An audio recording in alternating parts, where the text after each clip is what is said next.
नमस्कार, मैं Ravish Kumar. Supreme court ने मध्य प्रदेश के मंत्री कुंवर विजय शाह के माफीनामे को रिजेक्ट कर दिया है। उनकी माफी को घड़ियाली आंसू बताते हुए एसआईटी के गठन का आदेश दिया है कि 3 आईपीएस अधिकारी कुंवर विजय शाह के मामले की जांच करेंगे। एफआईआर की जांच होगी और बयान की भी। विजय शाह की गिरफ्तारी पर सुप्रीम कोर्ट ने रोक लगा दी है और जांच में उनसे सहयोग करने के लिए कहा है। 28 मई को अगली सुनवाई होगी। यह बड़ा फैसला है कि अब अशोक यूनिवर्सिटी के असिस्टेंट प्रोफेसर अली खां महमूदाबाद के मामले में भी एफआईआर की जांच के आदेश दे दिए जाएंगे। दे देना चाहिए, क्योंकि कपिल सिब्बल ने प्रोफेसर की तरफ से सुप्रीम कोर्ट में याचिका दायर की है। सुप्रीम कोर्ट को अब यह साफ करना ही चाहिए कि बोलने लिखने पर कभी राष्ट्रीय सुरक्षा, तो कभी देशद्रोह, तो कभी आस्था के नाम पर एफआईआर और गिरफ्तारी का यह सियासी धंधा कब तक चलेगा और इसे तुरंत बंद किया जाना चाहिए। इसके लिए ऐसे मामलों में पूरी प्रक्रिया और जवाबदेही तय की जानी चाहिए, जिस तरह से सुप्रीम कोर्ट ने बुलडोजर के मामले में किया है। जब से प्रोफेसर अली खां की गिरफ्तारी हुई है, तभी से मध्य प्रदेश के मंत्री कुंवर विजय शाह के मामले से इसकी तुलना की जा रही है।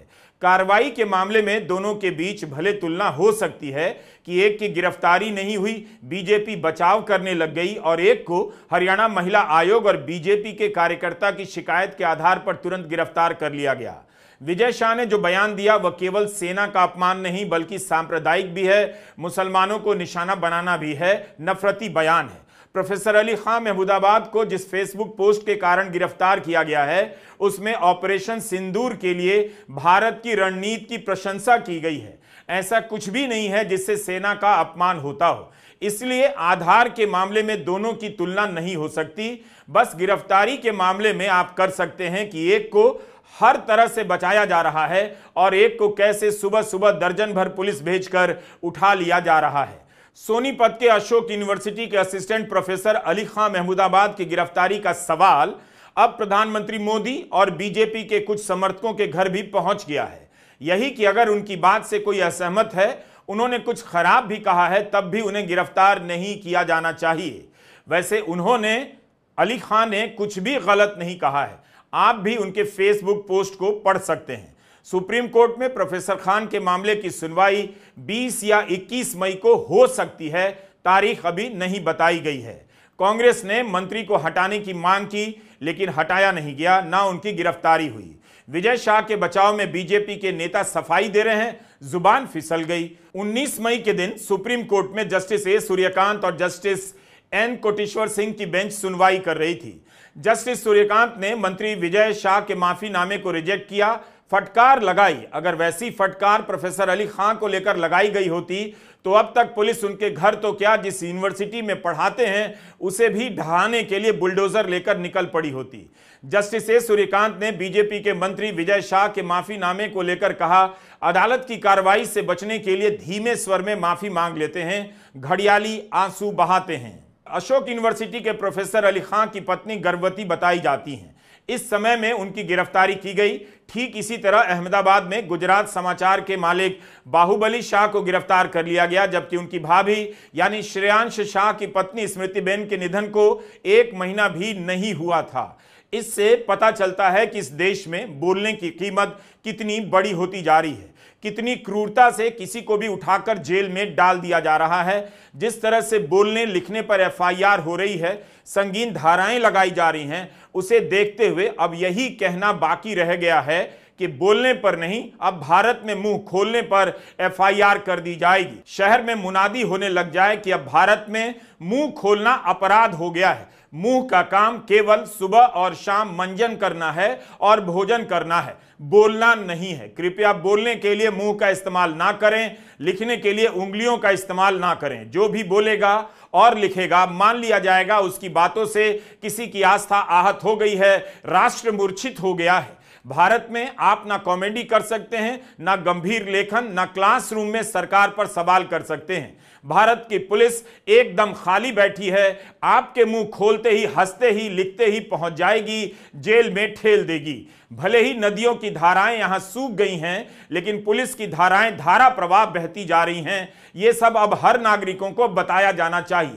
इतनी बड़ी धाराओं में एक प्रोफेसर की गिरफ्तारी हुई तो कम से कम सभी अखबारों और चैनलों को बताना चाहिए था कि उस फेसबुक पोस्ट में क्या ऐसा गलत लिखा था जिससे भारत की अखंडता प्रभावित हो गई।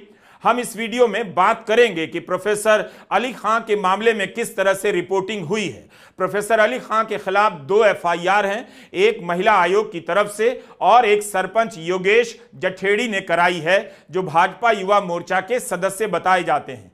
क्या बीजेपी के तमाम मंत्री इतनी अंग्रेजी नहीं पढ़ सकते कि बता दें कि ऐसा कुछ भी नहीं लिखा प्रोफेसर अली खां ने और इन बातों के लिए उनकी नहीं किसी की भी गिरफ्तारी नहीं होनी चाहिए, जबकि बीजेपी के ही 2-4 समर्थक ठीक यही बात कह रहे हैं कि गलत हुआ होगा तब भी गिरफ्तारी नहीं होनी चाहिए। क्या बीजेपी के नेता, मोदी सरकार के मंत्री इसलिए चुप हैं कि इसका विरोध करने का मतलब है एक खास वर्ग को टारगेट करने की राजनीति का ही विरोध कर देना, अपना ही विरोध कर देना।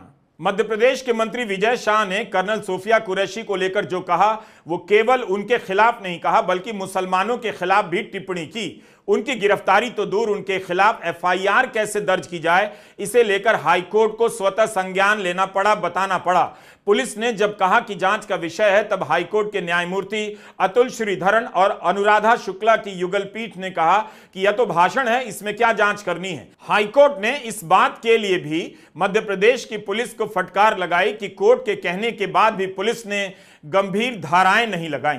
और दूसरी तरफ देखिए, हरियाणा में प्रोफेसर खान के खिलाफ गंभीर धाराओं की बरसात कर दी गई है। भोपाल हाईकोर्ट की फटकार को सुप्रीम कोर्ट ने नहीं पलटा बल्कि एसआईटी बिठा दी है ताकि मंत्री के बयान और एफआईआर की जांच हो। मध्य प्रदेश के मंत्री कुंवर विजय शाह सुप्रीम कोर्ट गए थे उस एफआईआर को चुनौती देने जिसे भोपाल हाईकोर्ट के आदेश से दर्ज किया गया है, लेकिन इस मामले में उन्हें राहत नहीं मिली। अब आते हैं प्रोफेसर अली खान महमूदाबाद की गिरफ्तारी पर। सुप्रीम कोर्ट को इसकी जांच करनी चाहिए कि क्या एक प्रोफेसर की गिरफ्तारी के लिए सोनीपत की पुलिस कमिश्नर का तबादला किया गया या जिन वजहों से भी किया गया, क्या किसी भी तरीके से इसका संबंध हो सकता है। कपिल सिब्बल की याचिका सुप्रीम कोर्ट में स्वीकार हो गई है, सुनवाई होगी, लेकिन कमिश्नर का प्रश्न कोर्ट के सामने आएगा या नहीं हम दावा नहीं कर सकते। मीडिया की रिपोर्ट के अनुसार केवल गिरफ्तारी को ही चुनौती दी गई है। हरियाणा महिला आयोग तो यह दावा कर रहा है कि उसकी शिकायत पर सोनीपत की पुलिस कमिश्नर का तबादला तक करवा दिया गया। क्या इस तरह से पुलिस से काम करवाया जा रहा है? भास्कर की रिपोर्ट देखिए। हरियाणा महिला आयोग की अध्यक्ष रेणु भाटिया ने कहा है पुलिस की ढिलाई के चलते उस दिन महत्वपूर्ण मिशन रह गया था, इसलिए कमिश्नर का तबादला हुआ। रेणु भाटिया अपने अशोक यूनिवर्सिटी के दौरे और सोनीपत पुलिस कमिश्नर नाजनीन भसीन के हटाए जाने की बात कर रही हैं। भास्कर के अनुसार 15 मई को जब रेणु भाटिया अशोक यूनिवर्सिटी पहुंची तो उन्हें पुलिस की ओर से सुरक्षा नहीं दी गई, जिस कारण वे 2.5 घंटा लेट हो गईं। उन्हें महिला एसएचओ नहीं मिली और एसीपी भी नहीं भेजा गया। रेणु भाटिया ने इसे सुरक्षा प्रोटोकॉल का उल्लंघन बताते हुए डीजीपी से शिकायत की, जिसके 2 दिनों के बाद सोनीपत पुलिस कमिश्नर नाजनीन भसीन का तबादला कर दिया गया। एडीजीपी ममता सिंह को सोनीपत का अतिरिक्त पुलिस कमिश्नर बनाया गया। पुलिस का कहना है कि यह रूटीन ट्रांसफर है। तब फिर रेणु भाटिया यह क्यों कह रही हैं कि पुलिस के कारण उनका मिशन उस दिन पूरा नहीं हुआ? क्या इसलिए भी नाजनीन भसीन का तबादला किया गया होगा? इसकी जांच होनी चाहिए। मध्य प्रदेश में बीजेपी की सरकार है और हरियाणा में भी। दोनों सरकारों की कार्रवाई में कितना अंतर है? यह वीडियो लंबा होगा ही, इसे आपको अपने लिए पूरा देखना और समझना चाहिए, क्योंकि बोलने पर गिरफ्तारी और एफआईआर का सिलसिला रुक नहीं रहा। हर दिन कहीं से ऐसी खबर आ ही रही है या एक दिन आपके घर तक भी आने वाला है। अगर आप लोकतंत्र को एफआईआर राज में नहीं बदल देना चाहते हैं, जो कि कई मामलों में हो भी चुका है, तो आप इस वीडियो को पूरा और जिम्मेदारी से देखिए। जिस तरह से आपने गुजरात समाचार के मालिक बाहुबली शाह की गिरफ्तारी के वीडियो को देखा था, यह सब हमले अंत में आप जनता के घर पहुंचने वाले हैं। हम इस पर आएंगे कि क्या प्रोफेसर अली को मुसलमान होने के कारण इतनी बड़ी सजा मिली है। कई लोगों ने खुलकर लिखा है कि प्रोफेसर अली खान को उनके नाम के कारण, मुसलमान होने के कारण इतनी बड़ी सजा दी गई।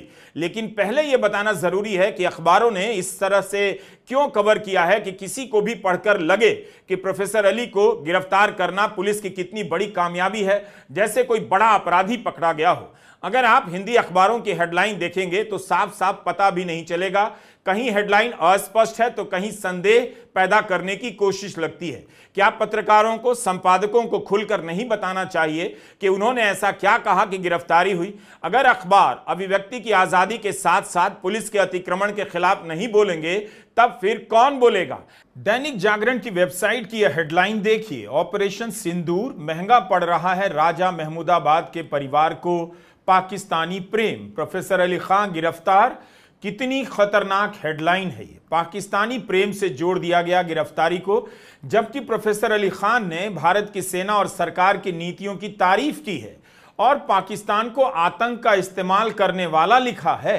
जागरण ने भी प्रोफेसर खान के परदादा को मुस्लिम लीग की स्थापना से जोड़ दिया। दैनिक भास्कर की इस हेडलाइन में लिखा है कि सेना पर कमेंट करने वाले प्रोफेसर खान गिरफ्तार। हरियाणा महिला आयोग अध्यक्ष बोली, दादा मुस्लिम लीग को फंडिंग करते थे, यूनिवर्सिटी पद से हटाए। इसे पढ़कर यही लगेगा कितना खतरनाक आदमी पकड़ा गया है जिसके दादा मुस्लिम लीग को फंडिंग करते थे। मनी कंट्रोल ने भी अपनी हेडलाइन में इसे ही उभारा है कि अली खान के परिवार का कनेक्शन मुस्लिम लीग से है, जिन्ना के नजदीकी होने की खबर।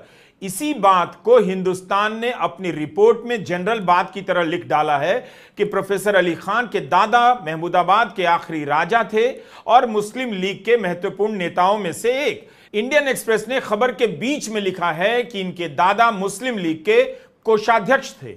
कहीं पर हरियाणा महिला आयोग की अध्यक्ष के आरोप का सहारा लेकर तो कहीं अपनी तरफ से कई अखबारों ने अपनी खबर और हेडलाइन में इस बात को जगह दी है। क्या इन बातों की पड़ताल नहीं करनी चाहिए थी? प्रोफेसर अली खान का दादा से क्या लेना देना? यह बात क्यों प्रमुखता से बताई जा रही है? और बताई जा रही है तो अली खान के नाना के बारे में क्यों नहीं बताई जा रही कि वे अटल बिहारी वाजपेयी के साथ विदेश सचिव थे जब वे विदेश मंत्री थे। दादा के निधन के 10 साल बाद प्रोफेसर खान का जन्म होता है। उनका दादा से क्या संबंध? क्या खबर को जस का तस प्रस्तुत करने के नाम पर हाथ झाड़ लेना चाहिए? अगर दादा के नाम पर इतना बड़ा संदेह पैदा किया जा रहा है तो क्या अखबारों को अपनी तरफ से और पड़ताल नहीं करनी चाहिए थी? दादा और मुस्लिम लीग का जिक्र हेडलाइन में इस तरह से डाला गया ताकि गिरफ्तारी सही लगे। अगर फेसबुक पोस्ट के कारण सही ना लगे तो इस वजह से सही लग जाए। प्रोफेसर अली खान भारत के नागरिक हैं, इसी हक से अशोक यूनिवर्सिटी में पढ़ाते हैं और अच्छे प्रोफेसरों में से एक माने जाते हैं। क्या उनके दादा का संबंध मुस्लिम लीग से जुड़ा होना जेल भेजे जाने का उचित कारण हो सकता है? अभिव्यक्ति की आजादी के बिना आप नागरिक होने का सुख प्राप्त नहीं कर सकते, ना नागरिक माने जा सकते हैं। मीडिया इसकी आजादी की रक्षा करेगा माना जाता है, अपने लिए भी और नागरिकों के लिए भी। लेकिन प्रोफेसर अली खान की गिरफ्तारी से ज्यादा शर्मनाक है अखबारों की भूमिका। ऐसे अखबारों के रहते नागरिकों को कब पुलिस गायब कर देगी पता भी नहीं चलेगा। 13 नवंबर 2019 के टाइम्स ऑफ इंडिया में प्रोफेसर अली खान के पिता राजा मोहम्मद आमिर मोहम्मद खान सुलेमान का बयान छपा है कि उनके दादा मोहम्मद अली मोहम्मद खान अलीगढ़ मुस्लिम यूनिवर्सिटी के संस्थापक वाइस चांसलर थे। बाद में वे इस आधार पर अलग हो गए क्योंकि उन्हें लगा कि किसी शैक्षणिक संस्थान की धार्मिक पहचान नहीं होनी चाहिए। वे मुस्लिम और हिंदू यूनिवर्सिटी दोनों ही सिस्टम के आलोचक हो गए क्योंकि उन्हें लगने लगा कि आने वाले समय में यह फर्क समाज में भी नजर आएगा। 1920 के दशक में उन्होंने एक बड़े अखबार में लेख लिखा कि ऐसी यूनिवर्सिटी लखनऊ में बननी चाहिए जहां धार्मिक अंतर ना दिखे। इसके बाद यूनिवर्सिटी की मांग तूल पकड़ने लगी। उनके प्रयासों से ही लखनऊ यूनिवर्सिटी की शुरुआत हुई। यह सब टाइम्स ऑफ इंडिया की रिपोर्ट में है। यह सब क्यों नहीं बताया जा रहा? इस बात पर जोर क्यों नहीं दिया गया कि प्रोफेसर अली खान के पिता इसी आजाद भारत में 2 बार कांग्रेस से विधायक रहे? पिता का इतिहास छोड़कर दादा का इतिहास निकाला जा रहा है ताकि किसी भी तरह से गिरफ्तारी को सही बताया जा सके। क्या इसका कोई भी तुक नजर आता है? कम से कम यह भी बता दिया जाता कि प्रोफेसर खान के सगे नाना जगत एस मेहता उस समय विदेश सचिव थे जब अटल बिहारी वाजपेयी पहली बार विदेश मंत्री बने। 1976 से 1979 के बीच विदेश सचिव रहे। 2002 में अटल बिहारी वाजपेयी की सरकार ने ही राष्ट्रपति भवन के अशोक हॉल में जगत एस मेहता को पद्म भूषण दिया। जुलाई 2022 में ओपन मैगजीन में टीपी श्रीनिवासन ने एक लेख लिखा है, जनता पार्टी की सरकार ने उन्हें विदेश सचिव के पद से हटा दिया था।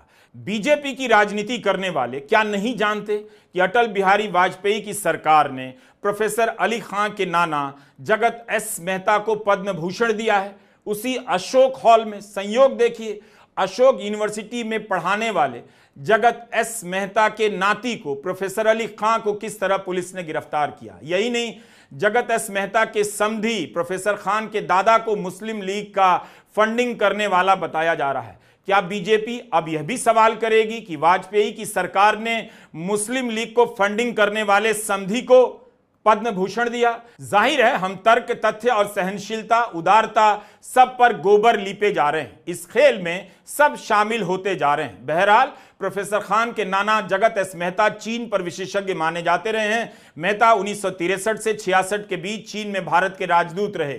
जिस यूनिवर्सिटी ने गिरफ्तारी के बाद प्रोफेसर खान के समर्थन में एक शब्द भी नहीं कहा, उसी अशोक यूनिवर्सिटी को जगत एस मेहता के परिवार ने उनकी सारी लिखावट, पत्राचार, किताबें वगैरह दान में दे दी हैं। जगत एस मेहता की पत्नी बड़ी लेखिका थी रमा मेहता, यानी प्रोफेसर अली खां की नानी। इनके नाम से लेखिकाओं के लिए फेलोशिप है, जिसे जगत मेहता ने ही स्थापित किया था। इनके मामा विक्रम मेहता हैं, जो थिंक टैंक चलाते हैं, ब्रुकिंस इंडिया के नाम से उसके अध्यक्ष हैं। अली खान महमूदाबाद ने असली भाजपा को एक्सपोज किया और असली भारत को बताया कि यह है असली भारत। कर्नल सोफिया कुरैशी में हमें हैरानी क्यों हो रही है? क्या क्योंकि उनका नाम सोफिया कुरैशी है वो कर्नल नहीं हो सकती? अब्दुल हमीद, किसको नहीं मालूम ये नाम? ये नॉर्मल है हिंदुस्तान के लिए, लेकिन भारतीय जनता पार्टी को ये असामान्य लगता है। इसलिए बार बार वो, और फिर भी बेचारे, जैसे उनकी तासीर है, जैसा उनका डीएनए है बीजेपी का, वो तो वैसा ही रहेगा, थोड़ा बदल सकता है। फिर उनके मंत्री कह देते हैं आतंकियों की बहन। यही कहा ना, असली भाजपा ये है और असली भारत कर्नल सोफिया कुरैशी है। यह अंतर अली खान महमूदाबाद ने बताया और बड़ी खूबसूरती से बताया। और यह अली खान महमूदाबाद कौन है इनको मालूम है।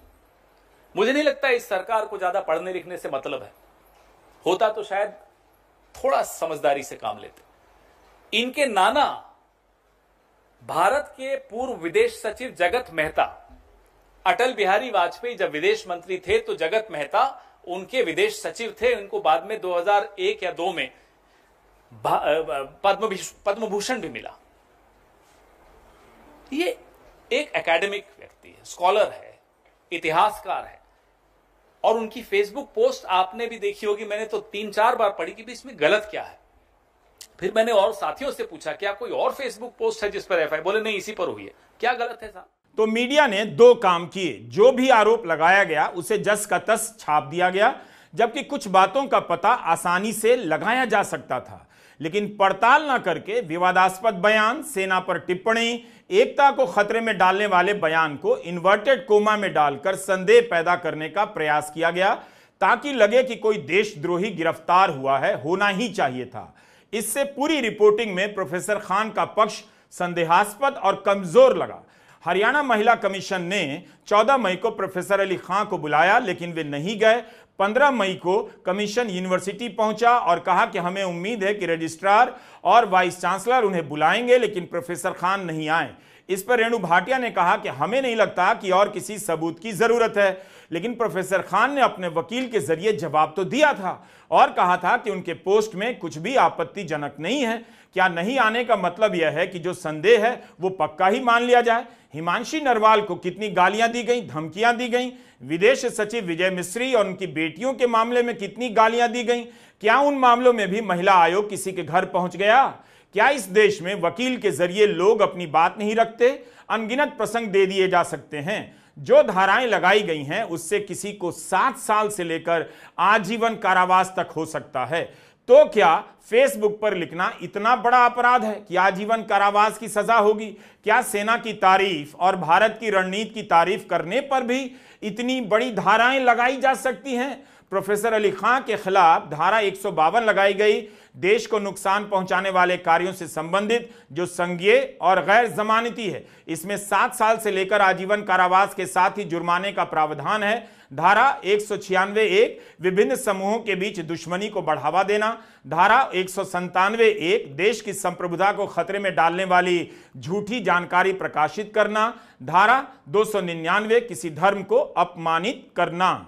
इतनी संगीन धाराएं लगाई गई हैं तो कम से कम प्रोफेसर अली खान ने जो फेसबुक पर लिखा था उसे भी विस्तार से छाप दिया जाता तो पाठक देख लेते कि क्या इस वजह से किसी को भी गिरफ्तार किया जा सकता है। महिला आयोग के अलावा सरपंच योगेश जठेड़ी की एफआईआर में कहा गया है उसकी भी पड़ताल की जानी चाहिए थी। अखबारों के पास अपना नेटवर्क होता है, क्या सरपंच सही बोल रहे हैं? कह रहे हैं कि उनकी मौजूदगी में 4-5 लोगों के सामने प्रोफेसर खान ने सेना का मजाक उड़ाया। एफआईआर में यही लिखा है कि ऑपरेशन सिंदूर की कार्रवाई के बाद उनकी मौजूदगी में 4-5 लोगों के सामने प्रोफेसर अली खान ने यह कहा कि दोनों देशों की फौजों में कुछ पागल अफसरों की वजह से बॉर्डर पर तनाव होता है और बेगुनाह लोगों को जबरन और बिना मतलब मौत के मुंह में धकेला जा रहा है। इसकी तथ्यात्मक पुष्टि हम नहीं कर सकते कि ऐसा संवाद कहां हुआ भी या नहीं और कौन लोग वहां थे। उम्मीद है अखबार इसकी पड़ताल करेंगे, लेकिन 4 लोगों के बीच कही गई बातों के आधार पर एफआईआर होगी, गिरफ्तारी होगी, तब तो दोस्तों के बीच बातचीत को लेकर आए दिन एफआईआर होने लग जाएगी। इसी एफआईआर में भारतीय युवा मोर्चे के सदस्य और सरपंच योगेश जठेड़ी ने कहा है कि यह बयान सोशल मीडिया प्लेटफॉर्म एक्स और फेसबुक पर 8 मई को पोस्ट किया गया, लेकिन फेसबुक पर जो बयान पोस्ट है उसमें किसी भी प्रकार की भड़काऊ बात नहीं है। हां, प्रोफेसर खान ने युद्ध का विरोध किया है और इसी आधार पर किया है कि युद्ध में बेगुनाह लोगों की जान भी जाती है। जिन्हें लगता है कि प्रोफेसर अली खान ने सेना का अपमान किया है, उन्हें खुद से पोस्ट पढ़ लेना चाहिए। उनके पोस्ट का पहला पैराग्राफ जरा लंबा है और उसमें भारत के हमले की रणनीति की तारीफ की गई है। प्रोफेसर खान लिखते हैं कि रणनीतिक रूप से भारत ने एक नए दौर की शुरुआत की है। पाकिस्तान में सैनिक और आतंकी ठिकानों को अब एक ही माना जा रहा है, मतलब किसी भी आतंकी गतिविधि का जवाब अब इसी तरह से दिया जाएगा। इसलिए पाकिस्तान अब आतंकी और नॉन स्टेट एक्टर के पीछे नहीं छुप सकता। वैसे भी पाकिस्तान की सेना ने सैनिक रूप से प्रशिक्षित नॉन स्टेट एक्टर का इस्तेमाल लंबे समय से इलाके में अशांति फैलाने के लिए किया है और खुद को दुनिया के मंच पर पीड़ित भी बताता रहा है। पाकिस्तान ने इन्हीं नॉन स्टेट एक्टर का सहारा लेकर अपने यहां भी धमाके कराए हैं ताकि वहां अलग अलग संप्रदायों के बीच खाई गहरी होती रहे। ऑपरेशन सिंदूर ने भारत पाकिस्तान के संबंधों को सिरे से बदल दिया है कि आतंकी हमले का जवाब सैनिक हमले से दिया जाएगा। आतंकी और सैनिक ठिकानों में अंतर मिट जाने के बाद भी भारत की सेना ने बेहद सतर्कता के साथ सैनिक और नागरिक ठिकानों पर हमला नहीं किया ताकि अनावश्यक रूप से टकराव ना बढ़े।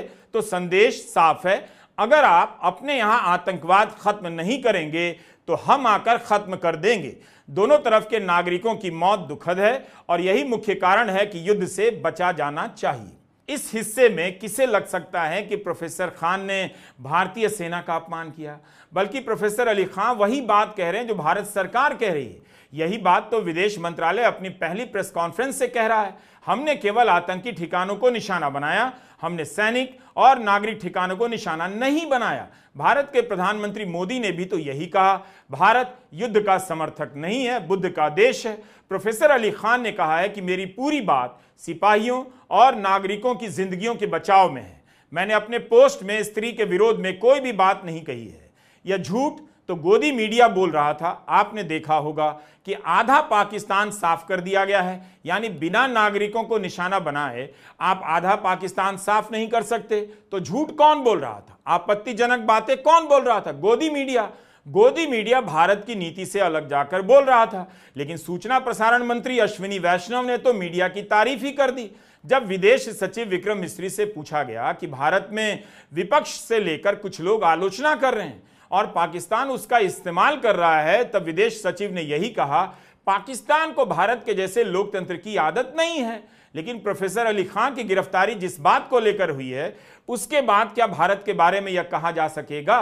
We have also seen in some of the remarks that have been shown on television that the Pakistani army spokesman seems to take great joy at the fact that the Indian public should criticize the government of India with regard to various issues.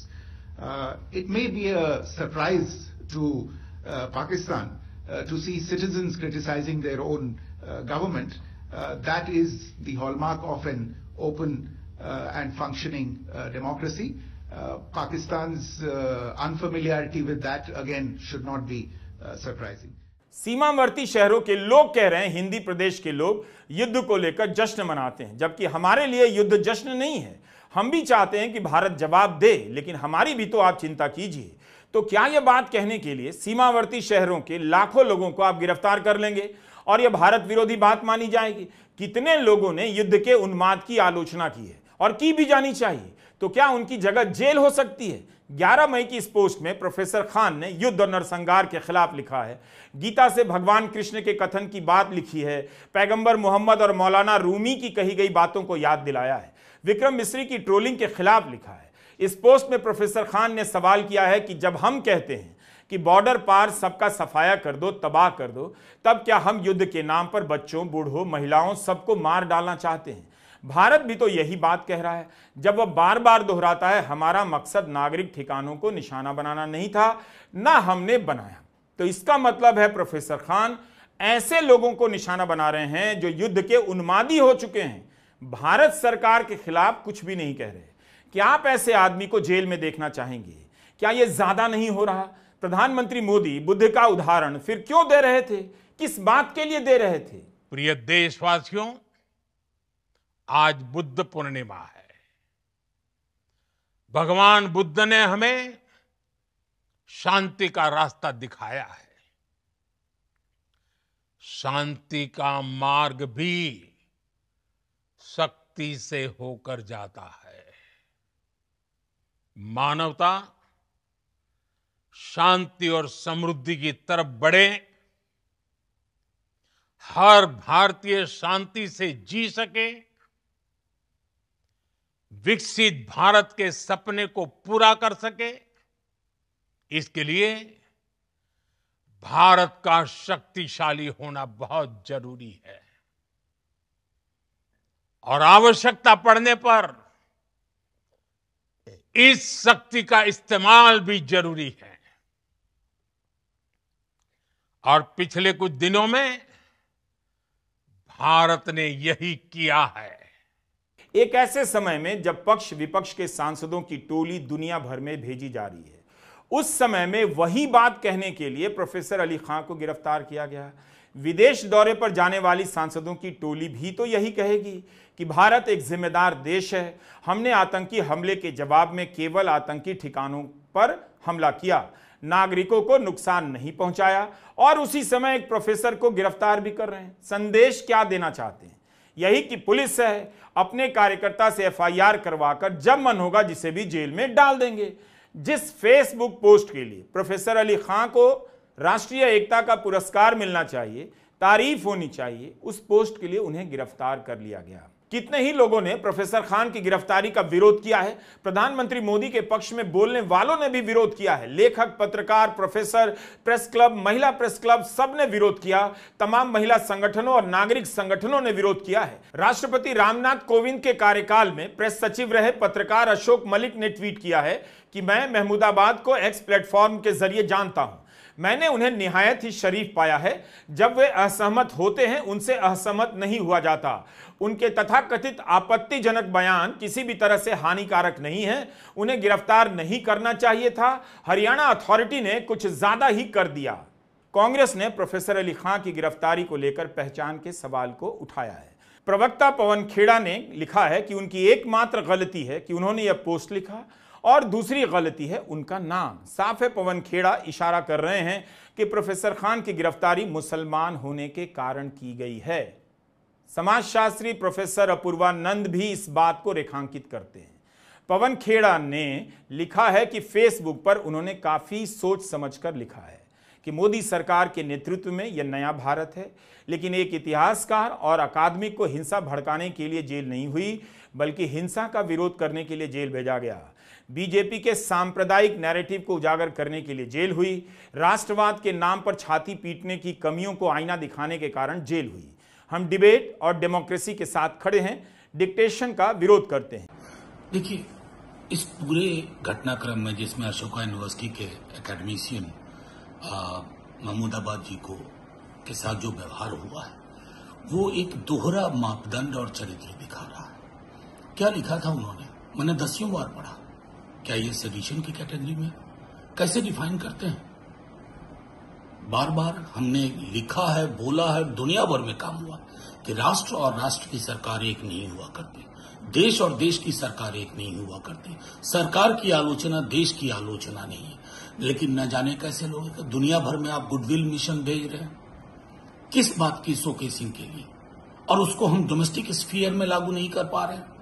Pahalgam की जो दहशतगर्दी हुई थी उसमें नफरत के बीज बोने की भी साजिश थी। इस हिंदुस्तान की मिट्टी ने उस साजिश को नाकाम कर दिया। लेकिन इस तरह की जो कार्यशैली है सरकारों की, जिसमें एक व्यक्ति को उठा करके हिरासत में उसको जेल भेज दो सिर्फ इसलिए उसने कुछ बातें जो की हैं वो आपको असहज करती, किसी और को असहज नहीं करती। और उधर मध्य प्रदेश के मंत्री जी जिन्होंने कर्नल सोफिया कुरैशी के बारे में जो घटिया, अश्लील, अशोभनीय बयान दिया, उस पर कंप्लीट चुप्पी। तो ये गुडविल मिशन बाहर भेजने का तो कोई मतलब नहीं रह जाएगा। क्या दुनिया नहीं देख रही होगी हम कैसा व्यवहार कर रहे हैं, हमारी कार्यशैली क्या है? हम जिन मूल्यों को बाहर प्रेषित करना चाहते हैं, उन मूल्यों को अपनी मिट्टी में, अपने देश में, उसको हम उसके ठीक खिलाफ काम करते हैं। मैं समझता हूं कि ये दोहरापन व्यवहार का ये हिंदुस्तान के मिजाज में नहीं था, इसका मिजाज ना बदला जाए। प्रोफेसर खान ने तो यही लिखा है कि ऑपरेशन सिंदूर की प्रेस कॉन्फ्रेंस में कर्नल सोफिया कुरैशी और विंग कमांडर व्योमिका सिंह को लाना एक मजबूत संदेश रहा, लेकिन यही संदेश जमीन पर भी पहुंचे, जहां मुसलमानों के घर बुलडोजर से गिरा दिए जाते हैं, उन्हें बात बात में जेल में डाल दिया जाता है, उनकी मॉब लिंचिंग की जाती है। यह बात केवल प्रोफेसर खान ने तो नहीं बल्कि अनगिनत लोगों ने कही है, और यह भी कहा है कि दोनों का प्रेस कॉन्फ्रेंस में भेजा जाना हमारी एकजुटता का शानदार संदेश रहा है। इस एकजुटता का प्रदर्शन कर्नल सोफिया और विंग कमांडर व्योमिका सिंह को भेजकर किया गया है। वही एकजुटता जमीन पर नजर आए। इस बात को लेकर क्या किसी को भी गिरफ्तार किया जा सकता है? कितने लोगों ने colonel Qureshi, wing commander Singh के भेजे जाने की तारीफ की है और इस तरह की घटनाओं की याद दिलाई है? तब क्या प्रोफेसर अली खां केवल मुसलमान होने के कारण गिरफ्तार किए गए? अशोक यूनिवर्सिटी की फैकल्टी ने अपने सहयोगी के साथ खड़े रहने का निर्णय किया है और प्रोफेसर अली खां की गिरफ्तारी की निंदा की है। कहा है कि उनकी गिरफ्तारी का कोई आधार नहीं बनता। प्रोफेसर खान शिक्षकों और छात्रों के बीच बेहद लोकप्रिय और उदार माने जाते हैं, जिम्मेदार नागरिक हैं। फैकल्टी ने अपने बयान में बताया है कि प्रोफेसर खान की विद्वता कितनी विशाल है। दक्षिण एशिया से जुड़े मसलों पर वे अथॉरिटी माने जाते हैं, कई भाषाओं के जानकार भी हैं। बड़ी बात है कि छात्रों और फैकल्टी ने साहस का प्रदर्शन किया है। अपने बयान में फैकल्टी ने प्रोफेसर अली खां का साथ दिया है तो हरियाणा महिला आयोग की भूमिका पर भी सवाल उठाए हैं। फैकल्टी ने लिखा है कि भारत में जिन राज्यों में महिलाओं के प्रति अपराध की दरें सबसे अधिक हैं, उनमें से एक हरियाणा भी है। हम चाहते हैं कि महिलाओं के खिलाफ हिंसा रोकी जाए और उनके अधिकारों को मजबूत किया जाए, ना कि ऐसे अपराधों की खोज की जाए जो हुआ ही नहीं। महत्वपूर्ण बात है कि आयोग के अधिकार क्षेत्र में यह सब नहीं आता कि वह प्रोफेसर खां को नोटिस जारी करे, सीमा पार आतंकवाद के मसले पर नजर रखे या यूजीसी कोड ऑफ कंडक्ट की बात करे। जिन लोगों ने विदेश सचिव की बेटी को धमकियां दी हैं, उनके खिलाफ कार्रवाई करने का ठोस मामला बनता है। लेकिन महिला आयोग के इस कदम से साफ है कि जिस अभिव्यक्ति की स्वतंत्रता को संविधान से सुरक्षा मिली हुई है वह खतरे में है। 498 शब्दों के फेसबुक पोस्ट के लिए प्रोफेसर अली खां महमूदाबाद को जेल भेज दिया गया। 498 शब्दों के लिए नजर उठाकर देखिए, बोलने के मामले में कितने लोगों को जेल भेजा जा रहा है। जिस तिस को उठाकर जब तब जेल में भेज दिया जाता है। अखबार में खबर छाप दी जाती है, सोशल मीडिया पर पोस्ट करने के लिए यहां 20 गिरफ्तार, वहां 25 गिरफ्तार। पोस्ट में क्या है उसकी कोई आलोचना या पड़ताल नहीं होती। यह बात समझ से बाहर है कि लोकतंत्र का सबसे अधिक लाभ नागरिकों को मिलता है और नागरिक ही लोकतंत्र पर हमले के मामले में इतने उदासीन कैसे हो सकते हैं? क्या कभी बीजेपी को अपनी पार्टी के भीतर बोलने की जरूरत नहीं पड़ेगी? दूसरों को डराते डराते बीजेपी के कार्यकर्ता भी डरपोक हो जाएंगे। इस डर से अपनी पार्टी की गलतियों पर उंगली नहीं उठाएंगे। तब फिर उनका राजनीति में क्या रोल रह जाएगा? क्या बीजेपी के किसी सांसद को गलत नहीं लगा? क्या बीजेपी के किसी मंत्री को इसमें गलत नहीं लगा? अगर एक दिन सभी बोलने वाले जेल में डाल दिए जाएंगे, तब बीजेपी किसी गलत का विरोध किस नैतिक हक से करेगी? शुक्र मनाइए कि आप अभी तक इस तरह का वीडियो देख पा रहे हैं। पर खतरा आ रहा है, इसलिए हमने रवीश कुमार नई सड़क के नाम से एक नया यूट्यूब चैनल बनाया है, उसे सब्सक्राइब कीजिए। खतरा उस पर भी आएगा, लेकिन क्या कर सकते हैं। भारत की सड़कों का हाल तो आप जानते ही हैं। मामूली बरसात में कीचड़ हो जाती है, सड़कों में गड्ढे हो जाते हैं। कीचड़ से बचने के लिए आप क्या करते हैं? दो गड्ढों के बीच सूखी जगहों पर पांव धरते हुए चलते हैं। जहां गड्ढे नहीं होते वहां कीचड़ के ऊपर से गुजरने के लिए एक ईंट रखते हैं, फिर कुछ दूरी पर दूसरी ईंट रखते हैं। इस तरह लोग ईंट रख रख कर उस पर पांव धरकर चलते चले जाते हैं। जब तक ईंट से फिसलकर कीचड़ में गिर नहीं जाते तब तक चलते हैं। पता नहीं, लेकिन ईंटों के सहारे जितना चल सकते हैं चलते चलिए, देखते चलिए। अगर बोलने लिखने पर इस तरह से FIR होती रहेगी, गिरफ्तारियां होती रहेंगी, तो आप अपनी आंखों का क्या करेंगे जिसका काम देखना ही है? जब सुनना ही नहीं है तो आप अपने कानों का क्या करेंगे जिसका काम सुनना ही है? जब देखना और सुनना ही नहीं है तो इस जुबान का क्या करेंगे जिसका काम बोलना ही है? जब देखना नहीं है, सुनना नहीं है, बोलना नहीं है, तो आपको लोकतंत्र क्यों चाहिए? क्या करेंगे? IPL का मैच देखने के लिए तो जेल में भी इसका इंतजाम किया जा सकता है। वैसे भी लोग युद्ध का कवरेज नहीं देख रहे थे। रिपोर्ट आई है कि तमाम हिंदी चैनलों के दर्शकों की तुलना में उससे ज्यादा 2 गुना लोग क्रिकेट के पुराने मैच देख रहे थे। क्या लोग राष्ट्रवाद का खेल समझने लगे हैं? नमस्कार, मैं रवीश कुमार।